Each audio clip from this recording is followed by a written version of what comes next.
Hello दोस्तों, study with अनु में मैं अनु आपका स्वागत करती हूँ। कैसे हैं आप सब? आई होप आप सब स्वस्थ होंगे, मस्त होंगे और अपनी अपनी पढ़ाई में व्यस्त होंगे। तो चलिए स्टार्ट करते हैं आज अपना सेट नंबर 6। तो जैसे कि आपको पता है, ये आपकी क्लास है प्रैक्टिस सेट की क्लास, जिसमें हम प्रीवियस ईयर्स के पेपर्स को सॉल्व कर रहे हैं। और मैंने थंबनेल पे बुक भी लगा दी है कि कौन सी बुक से, किस पब्लिकेशन से हम इसे सॉल्व कर रहे हैं। आप चाहें तो आप इसे परचेज़ करके भी सॉल्व कर सकते हैं, चाहें तो टेलीग्राम लिंक से भी सॉल्व कर सकते हैं। तो मुझे भी टेलीग्राम से ही प्राप्त हुई है और मैं आपके साथ इसे साझा कर रही हूँ। तो मुझे कोई शर्म नहीं है, मैंने कई बार वीडियोस में इस बात का जिक्र किया है और हमेशा यही कहती हूँ कि अगर टेलीग्राम नहीं होता ना, तो मुझे लगता है कि इतना सारा जो सोर्स हमें मिल जाता है पढ़ने के लिए, वो हमें शायद नहीं मिलता। तो बहुत सारी बुक्स हमें मिल जाती हैं और हम बहुत सारी किताबें खरीद नहीं पाते। हर कोई हर बुक नहीं खरीद पाता है। तो इतना सारा सोर्सेज अगर हमें पीडीएफ के फॉर्म में मिल जा रहा है टेलीग्राम से, तो टेलीग्राम हमारे लिए, स्टूडेंट्स के लिए बहुत अच्छा प्लेटफॉर्म है। और मैं सभी का धन्यवाद करती हूँ जो भी लोग चैनल्स को रन करते हैं टेलीग्राम पे। मेरा तो कोई चैनल नहीं है टेलीग्राम पे, अभी नहीं चला पा रही हूँ, लेकिन जितने भी लोग टेलीग्राम के चैनल्स को रन करते हैं उन सबका बहुत बहुत धन्यवाद है। और उन्हीं की वजह से जो है ना, हमें पीडीएफ प्रोवाइड हो पाती है। जितने भी लोग सेंड करते हैं बुक्स को, उन सबका बहुत बहुत धन्यवाद। उनकी मदद से ही हम पढ़ पाते हैं और मैं भी आप तक ये चीज़ें पहुँचा पा रही हूँ। तो मुझे भी टेलीग्राम चैनल से ही मिलती है। तो अगर आप टेलीग्राम चैनल को ज्वाइन कर लीजिए किसी भी, और अगर आप सर्च करोगे आपको ईजिली बुक्स मिल जाती हैं। तो आप पीडीएफ ले सकते हैं, और नहीं तो मैं तो आपको करवा ही रही हूँ। और अगर आप मेरे साथ करना चाहते हैं तो आप कर सकते हैं। मुझे कोई वो नहीं है कि नहीं बस आप मेरा ही वीडियो देखो, तो ऐसा नहीं है। जहाँ से भी आप पढ़ सकते हो, जैसे भी आप है ना चीज़ें ले सकते हो, ले लो बस। वो चाहे यूट्यूब चैनल से लो, चाहे टेलीग्राम चैनल से लो, चाहे व्हाट्सएप चैनल से लो, चाहे शॉप से जाकर लो, जैसे सही लगे आपके पास, जैसे जितनी सुविधाएं हो उस हिसाब से आप कर सकते हो। जिनके पास सुविधाएं नहीं होती हैं उनके लिए, हम जैसे लोगों के लिए कि हमारे पास बहुत ज़्यादा सोर्सेज नहीं है, तो हम जो है ना टेलीग्राम चैनल से पढ़ लेते हैं और साथ ही यूट्यूब चैनल से भी। तो बहुत अच्छे अच्छे चैनल यूट्यूब पे भी आते हैं, आप वहाँ से भी अपनी पढ़ाई को कर सकते हो। तो चलिए स्टार्ट करते हैं, समय नहीं वेस्ट करते हैं, बहुत बातें हो गई। तो स्टार्ट करने से पहले अगर आप मेरे चैनल यानी स्टडी विद अनु में नए हैं तो स्टडी विद अनु को सब्सक्राइब कर लीजिए और बेल आइकन को कर लीजिए प्रेस, ठीक है। तो बढ़े आगे चले। चलिए, तो ये आपका सेट नंबर 6 है। इससे पहले हम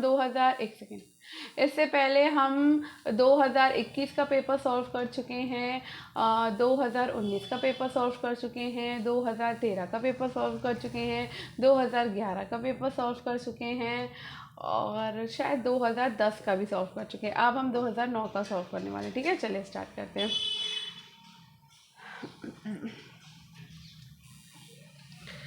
पहला क्वेश्चन है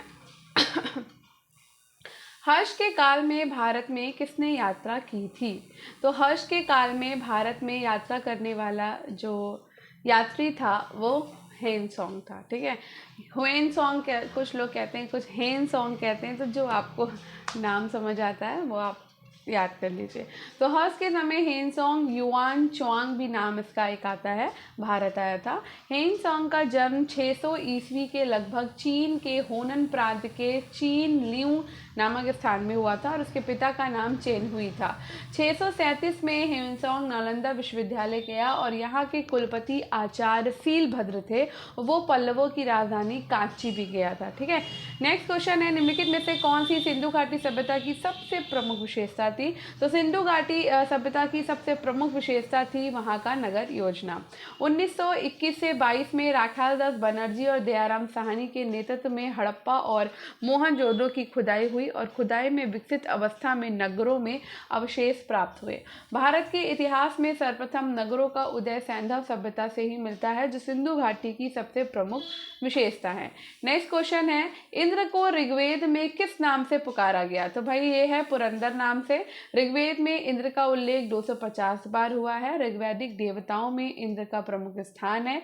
ऋग्वेद में इंद्र को पुरंदर कहा गया और कुछ इतिहासकार सैंधव सभ्यता के पतन के लिए इंद्र को भी जिम्मेदार मानते हैं। नेक्स्ट है, प्राचीन भारत का पहला प्रसिद्ध ज्योतिष शास्त्र का ज्ञाता कौन था? तो पहले थे आर्यभट्ट, जो ज्योतिष शास्त्र के ज्ञाता थे। तो आर्यभट्ट प्राचीन भारत के प्रथम ज्योतिष शास्त्र के ज्ञाता थे। गुप्त काल में ज्योतिष और खगोल विद्या का विकास हुआ। गुप्त काल के प्रसिद्ध ज्योतिषी आर्यभट्ट प्रथम एवं वारामिहिर है।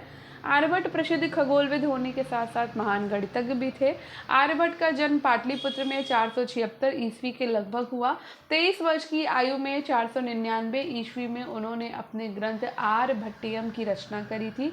आर्यभट्ट ने पता लगाया कि पृथ्वी गोल है और सूर्य के चारों ओर घूमती है और पृथ्वी में गुरुत्वाकर्षण है। ठीक है, नेक्स्ट क्वेश्चन पे चलते हैं। पंचतंत्र किसने लिखा था? तो पंचतंत्र लिखा है विष्णु शर्मा ने।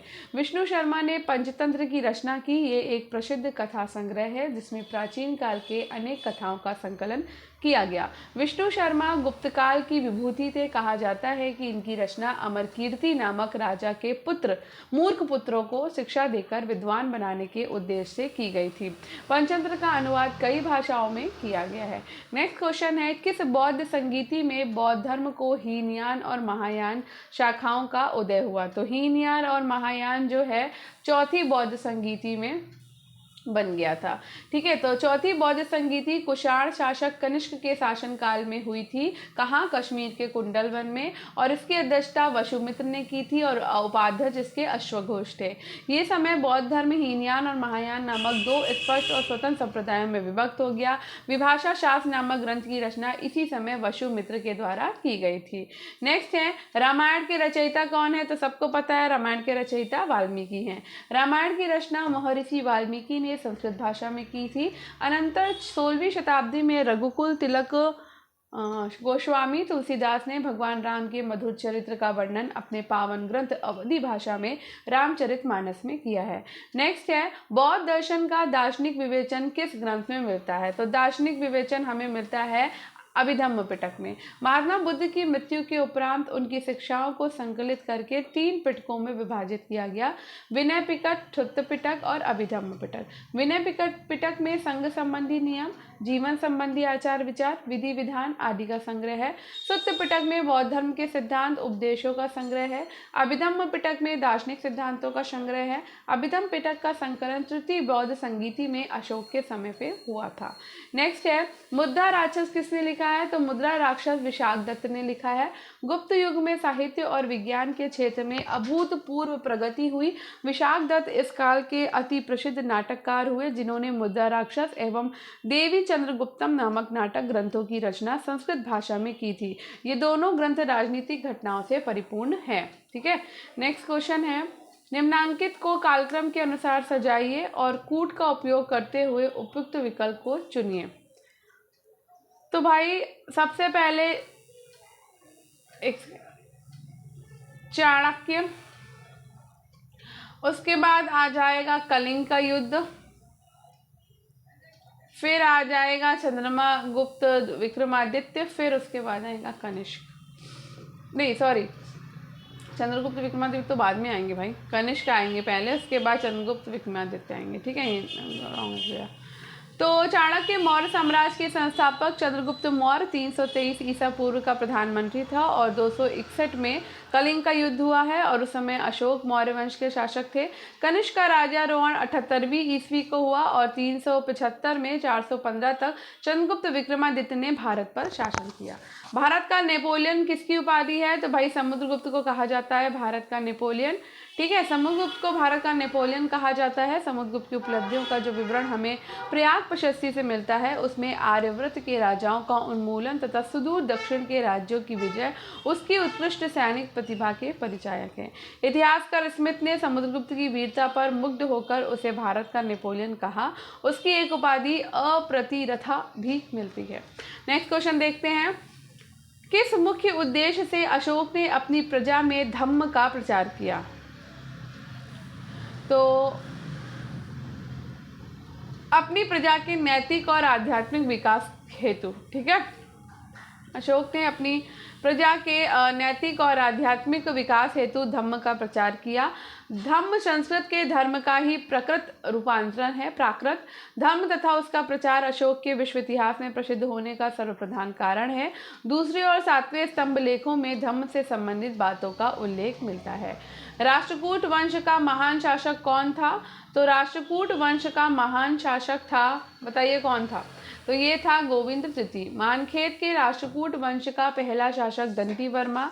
इस वंश की स्वतंत्रता का जन्मदाता दंती दुर्ग है। कृष्ण प्रथम इस वंश का महान शासक था। उसने कैलाश मंदिर का निर्माण कराया।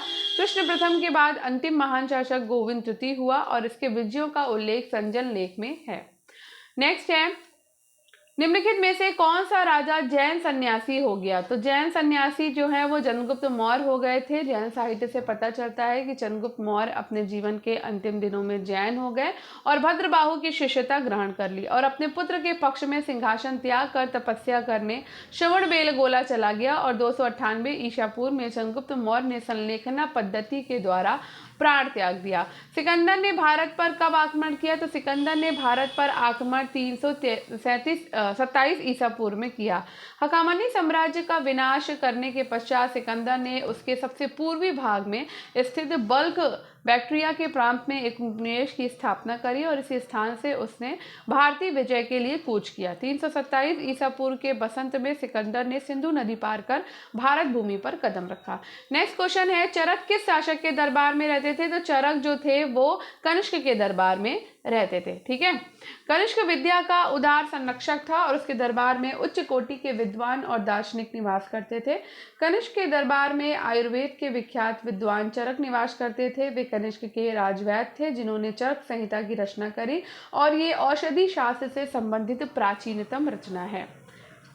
नेक्स्ट क्वेश्चन है, इंडिका का लेखक कौन है? तो भाई इंडिका के लेखक मेगास्थनीज है। मेगास्थनीज जो है वो सेल्यूकस निकेटर और चंद्रगुप्त मौर्य की राज्यसभा में भेजा गया था और ये यूनानी राजदूत था। वो ईसा पूर्व 304 से 299 के बीच किसी समय पाटलिपुत्र की सभा में उपस्थित हुआ। भारत में रहकर उसने जो कुछ भी देखा सुना उसे उसने इंडिका नामक अपनी पुस्तक में लिपिबद्ध किया और इसी पुस्तक में उसने नगर प्रकाशन का वर्णन किया है। नेक्स्ट क्वेश्चन है, प्रथम तराइन का युद्ध कब हुआ? तो हम सबको पता है कि तराइन का युद्ध कब होता है भैया? तराइन का युद्ध होता है 1191 में। पृथ्वीराज चौहान, एक सेकेंड, ठीक है, पृथ्वीराज चौहान तृतीय और मोहम्मद गौरी के बीच 1191 में भटिंडा के निकट तराइन का प्रथम युद्ध हुआ और इस युद्ध में मोहम्मद गौरी की पराजय हुई।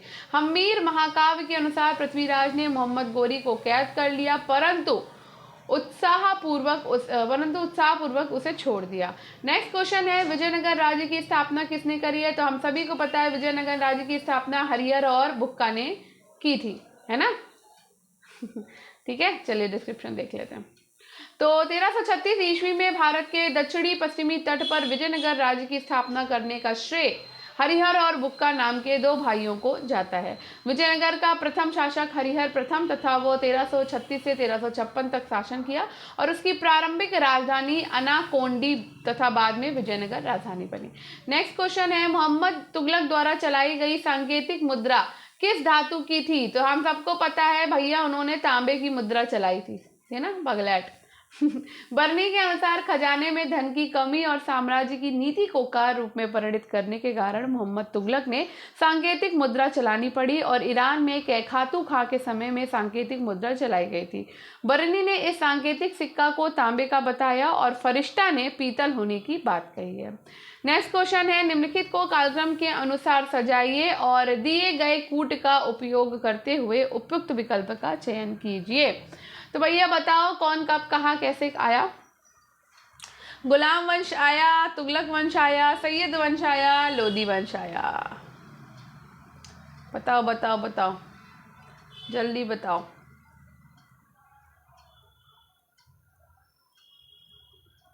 तो भाई गुलाम वंश सबसे पहले आएगा और लोदी वंश सबसे लास्ट में आएगा। अब बीच में दो वंश आते हैं, तुगलक वंश और सैयद वंश। अब बताओ कैसे कहाँ पे नंबर पे उनको बिठाया जाएगा?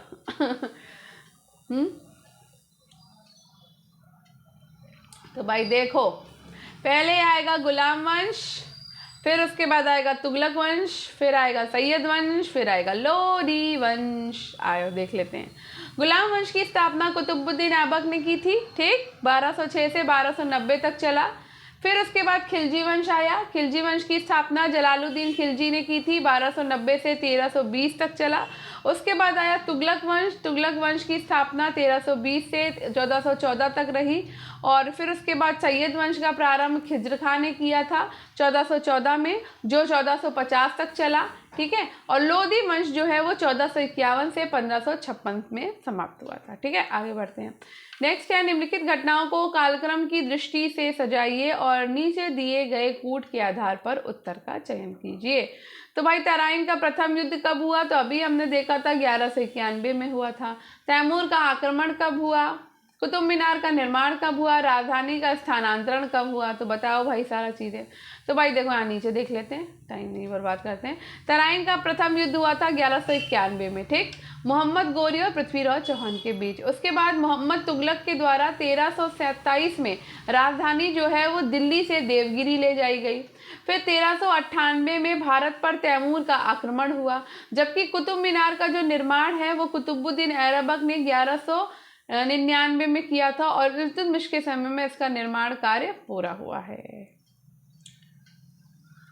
तो इसमें ऑप्शन आपका 2 वाला सही होगा, यानी कि तराइन का पहला युद्ध, पहले तराइन का युद्ध होगा, फिर कुतुब मीनार का निर्माण हो जाएगा, फिर राजधानी स्थानांतरण हो जाएगी, फिर तैमूर का आक्रमण हो जाएगा।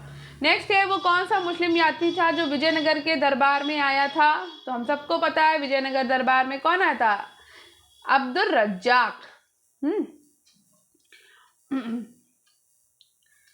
अब्दुल रज्जाक फारसी यात्री था जो कालीकट के जमोरिन के यहाँ शाहरुख का राजदूत बनकर आया था। बिल्कुल, अब्दुल रज्जाक के अप्रैल 1443 में देवराय सेकंड के शासनकाल के दौरान विजयनगर की भी यात्रा करी। विजयनगर शहर के अद्भुत रूप और वैभव से आश्चर्यचकित होकर उसने लिखा है, मैंने पूरे विश्व में विजयनगर के समान दूसरा शहर नहीं देखा न सुना है। ये इस प्रकार बना हुआ है कि एक के भीतर एक, इसमें 7 परकोटे हैं। नेक्स्ट है, एक प्रत्यक्षदर्शी ने भारत की किस इमारत से प्रेरित होकर कहा कि उसे जन्नत से धरती पर उतारा गया है? तो वो है दिल्ली की जामा मस्जिद, ठीक है, सॉरी दिल्ली का लाल किले का भवन। तो एक प्रत्यक्षदर्शी ने भारत के दिल्ली के लाल किले के भवन की इमारत से प्रेरित होकर कहा था कि उसे जन्नत से धरती पर उतारा गया। दिल्ली के लाल किले के उत्तरी भाग में सुप्रसिद्ध दीवाने खास स्थित है और ये भवन शाहजहां के शासनकाल में निर्मित अन्य भवनों से अधिक अलंकृत है। और मुझे हंसी इसलिए आई कि जल्दबाजी में जब हम आंसर करते हैं ना तो ऐसे ही गलत हो जाते हैं। स्थापत्य कला की दृष्टि से इसकी शैली पूर्ण नहीं है, किंतु फिर भी ये अत्यधिक प्रभावशाली है। इसमें ताजमहल की सादगी का भाव है, क्योंकि इसका निर्माण उस विचार के अनुसार नहीं किया गया था। ये शाहजहां के वैभव का परिचायक है। प्रसिद्ध कवि अमीर खुसरो की पंक्तियाँ भवन के वैभव का सुंदर चित्रण प्रस्तुत करती हैं। गर फिरदौस वर रुए ज़मीयस्त अमीयस्त हमीयस्त हमीयस्त, ठीक है। तो ये दिल्ली का लाल किला। नेक्स्ट है, पुरंदर की संधि किसके बीच हुई है? तो भाई पुरंदर की संधि 1665 में हुई थी और ये शिवाजी और जयसिंह के बीच में हुई थी। तो पुरंदर की संधि 1665 में शिवाजी और जयसिंह के मध्य 22 जून 1665 को हुई और जिसके तहत शिवाजी 35 में से उसने 23 दुर्ग मुगलों को सौंप दिए और 12 दुर्ग जागीर के रूप में उसके पास रहे। 1666 में शिवाजी औरंगजेब से मिलने आगरा गए। दरबार के नियम तोड़ने के कारण शिवाजी को गिरफ्तार करके जयपुर भवन आगरा में रखा गया। रक्षकों को चकमा देकर शिवाजी जेल से भाग गए, ठीक है। नेक्स्ट है, चांद बीबी रानी थी। तो चांद बीबी रानी थी कहाँ की? बीजापुर की। चांद बीबी अहमदनगर के तीसरे शासक हुसैन निजाम शाह की पुत्री। उसका विवाह बीजापुर के 5वें सुल्तान अली आदिल शाह के साथ हुआ। 1580 में पति की मृत्यु के बाद उसने अपने नाबालिग पुत्र इब्राहिम आदिल शाह द्वितीय को बीजापुर का सुल्तान बनाकर सनिक्षिका बन गई और 1584 में वो बीजापुर से अहमदनगर लौट गई। सूची 1 से सूची 2 को सम्मिलित कीजिए। चलिए आइए सम्मिलित करते हैं। तो पानीपत का प्रथम युद्ध कब हुआ है? तो भाई पानीपत का प्रथम युद्ध जो हुआ है वो 1526 में हुआ था। दूसरा 1556 में हुआ। घाघरा और खानवा का युद्ध, तो खानवा का युद्ध जो है वो 1527 में हुआ। घाघरा का युद्ध 1529 में लड़ा गया, ठीक है। देखो सही है कि नहीं? तो 1556 26 में पानीपत का पहला युद्ध इब्राहिम लोदी और बाबर के मध्य हुआ और पानीपत का दूसरा युद्ध 1556 में अकबर और हेमू के मध्य हुआ। घाघरा का युद्ध बाबर और अफगान सेना के बीच में 1529 में हुआ। खानवा का युद्ध बाबर और राणा सांगा के बीच 1527 में हुआ। ठीक है, तो सारा सही है। मनसबदारी प्रणाली किसके द्वारा शुरू की गई? तो मनसबदारी प्रणाली जो है वो अकबर ने शुरू की थी। अकबर के द्वारा 1575 में मनसबदारी प्रणाली शुरू की गई। मनसब शब्द का अर्थ श्रेणी अथवा पद है तथा मनसबदार का अर्थ उस अधिकारी से था जिसे शाही सेना में एक पद अथवा श्रेणी प्राप्त थी। मनसबदारी व्यवस्था दशमलव प्रणाली पर आधारित थी। अकबर ने मनसबदारी व्यवस्था के आधार पर सैनिक संगठन किया था। मुगल सम्राटों में चित्रकला का पारखी कौन था? तो मुगल सम्राटों में चित्रकला का पारखी था जहांगीर। जहांगीर की चित्रकला के प्रति केवल रुचि ही नहीं थी वरन वो कुशल चित्रकार भी था। जहांगीर अपनी आत्मकथा तुझके जहांगीरी में लिखता है कि मेरी चित्रकला के प्रति रुचि और पहचान की निपुणता इस सीमा तक पहुंच गई थी कि जब किसी मृत अथवा आज के चित्रकारों का कोई भी चित्र बिना उसका नाम बताए मेरे सामने आता है तो मैं तत्क्षण बता देता हूं कि ये चित्र अमुक व्यक्ति का है। अकारिजा उसके कला विभाग का अध्यक्ष हुआ करता था। ठीक है, नेक्स्ट है आईने अकबरी का लेखक कौन है? तो आईने अकबरी के लेखक हैं अबुल फजल। आईने अकबरी की रचना अबुल फजल ने अकबर के समय पे की थी और ये ग्रंथ 3 भागों में विभाजित है। इस ग्रंथ में अकबर की शासन व्यवस्था और उससे संबंधित नियमों और कानूनों का विस्तृत रूप से वर्णन किया गया। इस ग्रंथ में अबुल फजल ने अपनी वंशावली और जीवनी कथा को भी लिखा है। नेक्स्ट क्वेश्चन है कौन अवध का अंतिम नवाब था? तो अवध का अंतिम नवाब था वाजिद अली शाह। तो 4 फरवरी 1856 को अंग्रेज रेजिडेंट के नवाब वाजिद अली शाह से भेंट की और अवध की गद्दी छोड़ने के लिए एक संधि पर हस्ताक्षर करने के लिए कहा। वाजिद अली शाह ने कहा कि संधियां बराबर वालों से होती हैं और हस्ताक्षर करने से मना कर दिया। डलहौजी ने एक घोषणा पत्र में अवध का विलय अंग्रेजी राज्य में कर लिया और नवाब को कलकत्ता भेज दिया गया। नवाब ने अंग्रेजों के द्वारा दी जा रही 12 लाख रुपए वार्षिक पेंशन लेने से मना कर दिया। मुतख्खब उद तवारीख पुस्तक के लेखक कौन है? तो अब्दुल कादिर बदायूनी है। ठीक है, तो अब्दुल कादिर बदायूनी का जन्म 21 अगस्त 1540 को जयपुर में स्थित टोडा भीम नामक स्थान में हुआ था। उसने लेख हातिम संभली और शेख मुबारक नागौरी के अंतर्गत शिक्षा ग्रहण की। वो उच्च कोटि का लेखक और अनुवादक था। उसने मुंतखब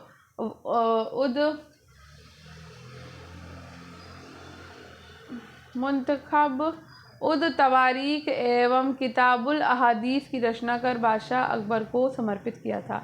ब्लैक होल यानी कि कालकोठरी की दुर्घटना कब हुई थी? तो ये 20 जून 1756 को हुई। तो बंगाल के नवाब की आज्ञा के बगैर अंग्रेजों ने कलकत्ता में फोर्ट विलियम की किलाबंदी कर ली और नवाब ने 15 जून 1756 को फोर्ट विलियम को घेर लिया और कुल 146 अंग्रेज बंदी बनाए गए। 20 जून 1756 को एक कोठरी में बंद कर दिए गए और दूसरे दिन 146 अंग्रेज, ठीक है, सिर्फ 23 व्यक्ति जीवित बच गए थे और इसी को ब्लैक होल घटना कहा गया और इस घटना के प्रत्यक्षदर्शी गवाह हैवल है। नेक्स्ट है दक्षिण के नासूर ने किसको बर्बाद कर दिया? तो ये औरंगजेब को बर्बाद कर दिया। 1682 में अपने पुत्र अकबर द्वितीय का पीछा करता हुआ औरंगजेब दक्षिण भारत पहुंचा और उसके बाद उसे उत्तरी भारत में आने का अवसर प्राप्त नहीं हुआ। दक्षिण भारत औरंगजेब का कब्रिस्तान सिद्ध हुआ। इस घटना को औरंगजेब के जीवन का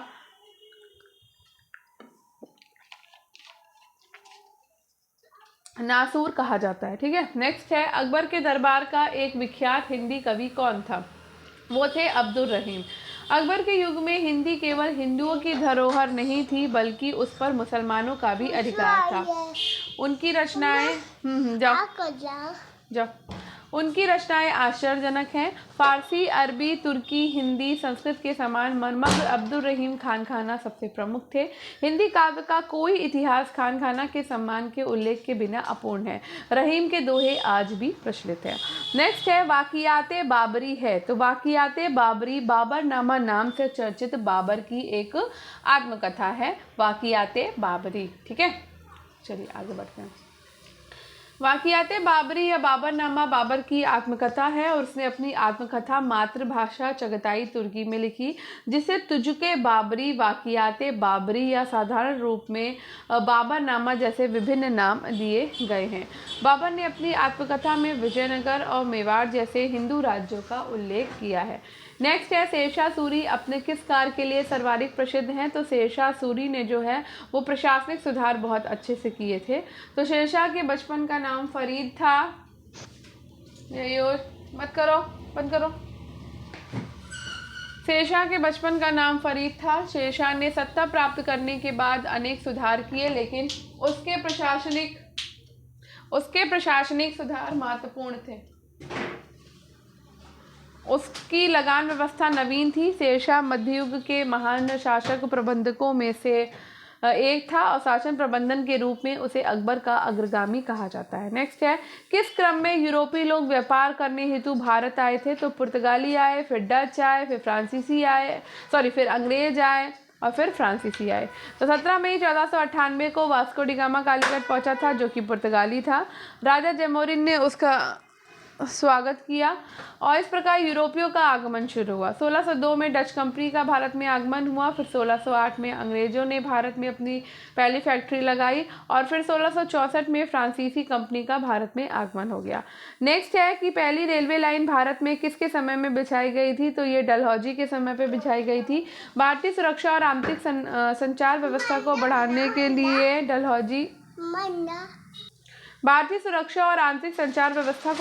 लिए डलहौजी के शासनकाल में भारत में प्रथम रेलवे लाइन बंबई से थाना तक बिछाई गई और शीघ्र ही समस्त भारतीय साम्राज्य रेलवे लाइनों के सूत्र में बांधकर एक कर दिया गया। नेक्स्ट है भारत में सिविल सेवा किसने शुरू की? तो भारत में सिविल सेवा कॉर्नवालिस ने शुरू की थी। कॉर्नवालिस का भारत में कार्यकाल 1786 से 1793 ईस्वी के बीच था और वो भारतीयों को बहुत हीन दृष्टि से देखता था और उसे भारत में सिविल सेवा का जन्मदाता माना जाता है। इसके समय भारतीय अधिक से अधिक उप जिलाधिकारी पद तक पहुंच सकते थे। तो यही वाला इसी से पढ़ो पहुंच सकते थे। 1853 में सिविल सेवा के लिए प्रतियोगी परीक्षा प्रारंभ की गई। नेक्स्ट है 1498 में वास्को डी गामा भारत में कहाँ पहुंचा था? तो वास्को डी गामा सबसे पहले पहुंचा था कालीकट। ठीक है। 17 मई 1498 को वास्को डी गामा एक गुजराती पथ प्रदर्शक अब्दुल मनीक की सहायता से कालीकट के बंदरगाह पे पहुंचा और कालीकट के हिंदू शासक जैमोरिन ने उसका स्वागत किया था। उसे मसाले, जड़ी बूटियां आदि पुर्तगाल ले जाने हेतु प्रदान की गई। वास्को डी गामा को इस यात्रा से काफ़ी लाभ हुआ। प्लासी के युद्ध में अंग्रेजों ने हराया। तो प्लासी के युद्ध में अंग्रेजों ने सिराजुद्दौला को हराया था। सेना नायक मीर जाफर राय दुर्लभ के विश्वासघात के कारण 23 जून 1757 को प्लासी के युद्ध में बंगाल के नवाब सिराजुद्दौला की हार हुई। इस युद्ध में क्लाइव को अंग्रेज सेना विजयी हुई और नवाब के विश्वास पात्र मीर मदान और मोहन लाल की मृत्यु हो गई। नेक्स्ट है यहाँ पे सूची 1 से हमें सूची 2 को मिलाना है। ठीक है। तो बेंटिक ने क्या किया है? तो हम सबको पता है बेंटिक ने सती प्रथा का उन्मूलन किया था। ठीक है ये फिर उसके बाद डलहौजी ने क्या किया? तो भाई डलहौजी जो है वो हड़प वाला सिद्धांत लेकर आए थे, यानी कि व्यक्तिगत का सिद्धांत। रिपन ने क्या किया? तो रिपन जो है वो स्थानीय सुशासन के लिए जाने जाते हैं और कर्जन ने बंगाल का विभाजन कर दिया था। ठीक है आगे बढ़ते हैं। तो बेंटिक ने 1829 में सती प्रथा का उन्मूलन किया। डलहौजी ने व्यक्तिगत का सिद्धांत लागू किया और इसका प्रथम शिकार सतारा हुआ था। रिपन के समय में स्थानीय सुशासन का आरंभ हुआ और कर्जन ने 1905 में बंगाल का विभाजन कर दिया। नेक्स्ट है वेदों की ओर लौट चलो किस धर्म सुधारक का नारा है? तो ये दयानंद सरस्वती ने कहा है। आर्य समाज आंदोलन का प्रसार प्रायः पश्चात प्रभावों की प्रतिक्रिया के रूप में हुआ और ये आंदोलन केवल रूप में ही पुनरुत्थान था, ना कि तत्वों में। ना तो स्वामी दयानंद ही और ना उनके गुरु स्वामी विजयानंद ही पाश्चात्य शिक्षा से प्रभावित हुए थे। ये दोनों ही शुद्ध वैदिक परंपरा में विश्वास करते थे और उन्होंने पुनः वेदों की ओर चलो का नारा लगाया। नेक्स्ट क्वेश्चन है सती प्रथा का अंत किसने किया है? तो भाई सती प्रथा का अंत विलियम बेंटिक ने किया था। ठीक है। तो राजा राम मोहन राय और देवेंद्रनाथ टैगोर की सहायता से 1829 में नियम 17 के तहत सती प्रथा को गैर कानूनी घोषित कर दिया। 1830 में ये प्रथा मुंबई और मद्रास में भी लागू हो गया। राधाकांत देव ने सती प्रथा समाप्ति का विरोध किया। ठीक है। नेक्स्ट है रामकृष्ण मिशन का संस्थापक कौन था? तो रामकृष्ण मिशन के संस्थापक हैं स्वामी विवेकानंद। नन। 1897 में अमेरिका प्रवास से वापस आने के बाद स्वामी विवेकानंद जी ने रामकृष्ण मिशन की स्थापना करी। रामकृष्ण मिशन का कलकत्ता के वेलूर और अल्मोड़ा के मायावती नामक स्थानों पर मुख्यालय खोला गया। रामकृष्ण मिशन में कार्य सन्यासी जन साधारण के कष्टों को दूर करने के लिए समाज सेवा करते थे। कौन एक सही सुमेलित है? तो ब्रह्म समाज रामकृष्ण परमहंस का नहीं है भाई। ब्रह्म समाज के कौन है? देवेंद्र नाथ टैगोर हैं शायद कि सत्येंद्र नाथ टैगोर, मैं तो भूल जाती हूँ नाम कभी कभी। आर्य समाज के राजा राम मोहन राय नहीं हैं, दयानंद सरस्वती हैं। रामकृष्ण मिशन के स्वामी विवेकानंद हैं और थियोसॉफिकल सोसाइटी की एनी बेसेंट हैं, तो ये राइट है। ठीक है। 1875 में मैडम एच.बी. ब्लास्की, एक जर्मन रूसी रक्त महिला, ने थियोसॉफिकल सोसाइटी की नींव अमेरिका में रखी। तदनंतर कर्नल अलकॉट भी उनसे जा मिले और 1882 में उन्होंने अपनी सोसाइटी का मुख्यालय मद्रास नगर के समीप अडियार में स्थापित किया। 1907 में कर्नल ऑलकॉट की मृत्यु के बाद एनी बेसेंट उसकी अध्यक्षता बनी है। नेक्स्ट है, आधुनिक भारत का पिता किसे कहा जाता है? तो आधुनिक भारत के पिता राजा राम मोहन राय कहलाते हैं। राजा राम मोहन राय को आधुनिक भारत का पिता, नवीन युग प्रवर्तक, भारतीय पुनर्जागरण का पिता, भारतीय राष्ट्रीयता का देवदूत आदि विभिन्न उपाधियां दी गई। राजा राम मोहन राय निसंदेह आधुनिक भारत के निर्माता थे। 19वीं सदी का कोई भी सामाजिक, धार्मिक और राजनीतिक आंदोलन ऐसा नहीं था जिसके आरंभ में प्रत्यक्ष या अप्रत्यक्ष रूप से उन्होंने सहयोग ना दिया हो, और इनकी मृत्यु इंग्लैंड के ब्रिस्टल में हुई। वैदिक युग में कौन सी सामाजिक कुप्रथा प्रचलित नहीं थी? तो ये बाल विवाह जो है वो प्रचलित नहीं था। वैदिक समाज में बहुपत्नी प्रथा प्रचलित थी और इस समय पर्दा प्रथा और बाल विवाह का प्रचलन नहीं था। ऋग्वेद में सती प्रथा के प्रचलन के स्पष्ट साक्ष्य उपलब्ध नहीं है। अथर्ववेद के एक मंत्र में विधवा से पति की चिता पर से उठने को कहा गया। कांग्रेस ने कब और कहां पूर्ण स्वतंत्रता को अपना लक्ष्य घोषित किया? तो कांग्रेस ने लाहौर अधिवेशन 1929 में ये काम किया था। ठीक है, ठीक। 1929 के लाहौर अधिवेशन में कांग्रेस ने पूर्ण स्वतंत्रता के प्रस्ताव को पास किया। दिसंबर 1929 में कांग्रेस का वार्षिक सम्मेलन लाहौर में हुआ। इसके अध्यक्ष महात्मा गांधी जी चुने गए, परंतु अपनी जगह जवाहरलाल नेहरू को अध्यक्ष बनाया। लाहौर में रावी नदी के तट पर 31 दिसंबर 1929 के मध्य रात्रि को भारतीय स्वतंत्रता का झंडा फहराया गया और पूर्ण स्वतंत्रता को अपना लक्ष्य घोषित किया गया। नेक्स्ट है, गदर पार्टी के संस्थापक कौन है? तो लाला हरदयाल हैं। क्रांतिकारी आतंकवादी आंदोलन के प्रथम चरण में अनेक भारतीय संयुक्त राज्य अमेरिका और कनाडा में बस गए। इन्हीं प्रवासियों में पंजाब के क्रांतिकारी लाला हरदयाल भी थे। उनके प्रयास से 1 नवंबर 1913 को संयुक्त राज्य अमेरिका के सैन फ्रांसिस्को नगर में गदर पार्टी की स्थापना हुई और इसके प्रमुख नेताओं में भाई परमानंद और रामचंद्र और बरकतुल्ला आदि थे। नेक्स्ट है, पाकिस्तान शब्द का पहली बार प्रयोग किसने किया? तो पाकिस्तान शब्द का पहली बार प्रयोग चौधरी रहमत अली ने किया था। चौधरी रहमत अली ने सर्वप्रथम पाकिस्तान शब्द का प्रयोग किया। पाकिस्तान शब्द का प्रयोग लंदन में कैम्ब्रिज विश्वविद्यालय के एक विद्यार्थी चौधरी रहमत अली और उसके 3 साथियों ने जनवरी 1933 में प्रकाशित एक छोटे पैम्पलेट अब या फिर कभी नहीं में किया था। नेक्स्ट क्वेश्चन है, बंगाल का विभाजन। तो बंगाल का विभाजन हम सभी को पता है कि 1905 में हुआ था। 19वीं सदी जो ढलती जा रही थी, भारत में राष्ट्रीय चेतना विकसित होती जा रही थी। इसका केंद्र क्या था? बंगाल। तो अंग्रेजों ने इसी जुझारू चेतना पर आघात करने के उद्देश्य से ही बंगाल के बंटवारे का निर्णय लिया। 16 जुलाई 1905 को कर्जन ने बंगाल विभाजन की घोषणा कर दी। तो भारत का प्रथम गवर्नर जनरल कौन है भाई? तो भारत के प्रथम गवर्नर जनरल कौन है? तो बेंटिक है। ठीक है, तो विलियम बेंटिक 1828 से 35 में भारत के प्रथम गवर्नर जनरल और बंगाल के अंतिम गवर्नर जनरल थे। 1833 के चार्टर एक्ट के द्वारा भारत के प्रशासन का केंद्रीकरण कर दिया गया और बंगाल का गवर्नर भारत का गवर्नर जनरल बना दिया गया और सपरिषद गवर्नर जनरल को कंपनी के सैनिक और असैनिक कार्य का निरीक्षण सौंप दिया। बम्बई, मद्रास और बंगाल एवं अन्य प्रदेश गवर्नर जनरल के नियंत्रण किया गया। ठीक है, वॉरेन हेस्टिंग जो है वो बंगाल का अंतिम गवर्नर था और बंगाल का प्रथम गवर्नर जनरल था। 1773 के रेगुलेटिंग एक्ट के जरिए ब्रिटिश कंपनी की भारतीय शासन व्यवस्था में महत्वपूर्ण परिवर्तन लाया गया, जिसके फलस्वरूप भारतीय कार्यकारिणी परिषद का जन्म हुआ और इसी एक्ट के तहत बंगाल के गवर्नर को बंगाल गवर्नर जनरल बना दिया गया और मद्रास और बम्बई के गवर्नर को उसके अधीन कर दिया गया। नेक्स्ट है, निम्नलिखित घटनाओं को कालक्रम की दृष्टि से सजाइए और दिए गए कूट के आधार पर उपयुक्त उत्तर को चुनिए।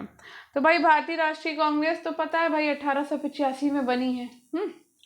जलियांवाला बाग हत्याकांड हुआ 1919 में, असहयोग आंदोलन हो गया 1920 में, और भारत छोड़ो आंदोलन हुआ था 1946 में। ठीक है, तो इस तरह से बनेगा, तो ABCD ऐसे ही बन जाएगा। ठीक है, आगे बढ़ते हैं। तो भारतीय राष्ट्रीय कांग्रेस का गठन बम्बई में 1885 में हुआ। 13 अप्रैल 1919 को अमृतसर में जलियांवाला बाग हत्याकांड हुआ था। करणी जी के नेतृत्व में 1920 में असहयोग आंदोलन को प्रारंभ किया गया और 1942 में बम्बई से भारत छोड़ो आंदोलन का आरंभ हुआ। ठीक है, नेक्स्ट क्वेश्चन है, अभिनव भारत का संस्थापक कौन था? तो अभिनव भारत के संस्थापक थे वीर सावरकर। महाराष्ट्र के क्रांतिकारी संघों में से प्रथम स्थान विनायक दामोदर सावरकर द्वारा 1899 में स्थापित मित्र मेला नामक संस्था ही कालांतर में अभिनव भारत समाज के रूप में प्रसिद्ध हुई और इसकी शाखा महाराष्ट्र और मध्य प्रांत के कई इलाकों में सक्रिय थी। नेक्स्ट क्वेश्चन है, साइमन कमीशन भारत कब आया? तो साइमन कमीशन भारत आया था 1928 में। जॉन साइमन के अध्यक्षता में दिसंबर 1927 में साइमन कमीशन का गठन हुआ। इसमें कुल 7 सदस्य थे और सभी कांग्रेस थे। कांग्रेस ने इसे श्वेत कमीशन की संज्ञा दी। 3 फरवरी 1928 को ये आयोग बम्बई पहुंचा और उस दिन पूरी बम्बई में हड़ताल का आयोजन कर काले झंडे के साथ साइमन वापस जाओ के नारे लगाए गए। नेक्स्ट क्वेश्चन है, अखिल भारतीय कांग्रेस की स्थापना हुई? तो अखिल भारतीय कांग्रेस की स्थापना 1885 में हुई थी। भारतीय राष्ट्रीय कांग्रेस की स्थापना 28 दिसंबर 1885 को मुंबई स्थित गोकुलदास तेजपाल संस्कृत विद्यालय में हुई। व्योमेश चंद्र बनर्जी इसके प्रथम अध्यक्ष थे। इसमें कुल 72 व्यक्ति उपस्थित थे, जिसमें 1/3 पत्रकार थे। इसके स्थापना के समय अंग्रेजी सरकार का वायसराय कौन था? तो ये था डफरिन। ठीक है, नेक्स्ट क्वेश्चन पे चलते हैं। भारत छोड़ो आंदोलन कब स्थगित हुआ? तो भारत छोड़ो आंदोलन स्थगित हुआ था 7 अगस्त 1942 को बम्बई के ऐतिहासिक ग्वालियर टैंक मैदान में अखिल भारतीय कांग्रेस की बैठक में, जिसमें वार्ता प्रस्ताव की पुष्टि की गई, यानी कि भारत छोड़ो की। 9 अगस्त 1942 को भारत छोड़ो आंदोलन शुरू हुआ और गांधी सहित सभी प्रमुख नेताओं को सरकार के द्वारा गिरफ्तार कर लिया गया और ये आंदोलन काफ़ी दिन चला और धीरे धीरे मंद पड़ गया। कांग्रेस ने इसे आधिकारिक तौर पर कभी भी स्थगित नहीं किया है। ठीक है, तो डेट कोई भी नहीं आएगी। ईश्वर चंद्र विद्यासागर के ने समर्थन किया था। ईश्वर चंद्र विद्यासागर ने समर्थन किया है इनमें से सभी, यानी कि विधवा विवाह का भी, स्त्री शिक्षा का भी, बाल विवाह विरोध का भी। तो ईश्वर चंद्र विद्यासागर मूलतः शिक्षा शास्त्री और अध्यापक थे और कलकत्ता संस्कृत कॉलेज के प्राचार्य पद पर कार्यरत थे। उन्होंने विधवा विवाह, स्त्री शिक्षा, बाल विवाह का विरोध समर्थन किया। ईश्वर चंद्र विद्यासागर 1820 से 91 में प्रसिद्ध विद्वान और बंगाल के एक अन्य समाज सुधारक थे।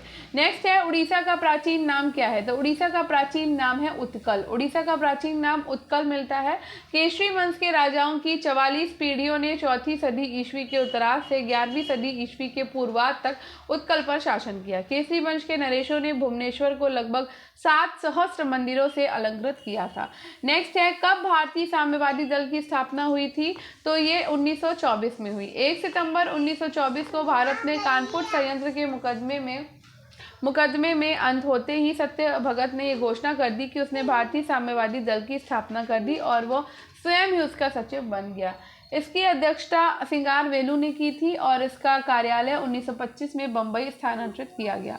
नेक्स्ट क्वेश्चन है, हार्ड और मास का ऐसा व्यक्ति चला भी था, किसने कहा था? तो ये आइंस्टाइन ने कहा था। स्वतंत्रता आंदोलन में गांधी अहिंसक आंदोलन तथा उनके जुझारूपन को देखते हुए आइंस्टाइन ने कहा कि हार्ड और मास का एक ऐसा व्यक्ति चला भी था, लोग याद करेंगे।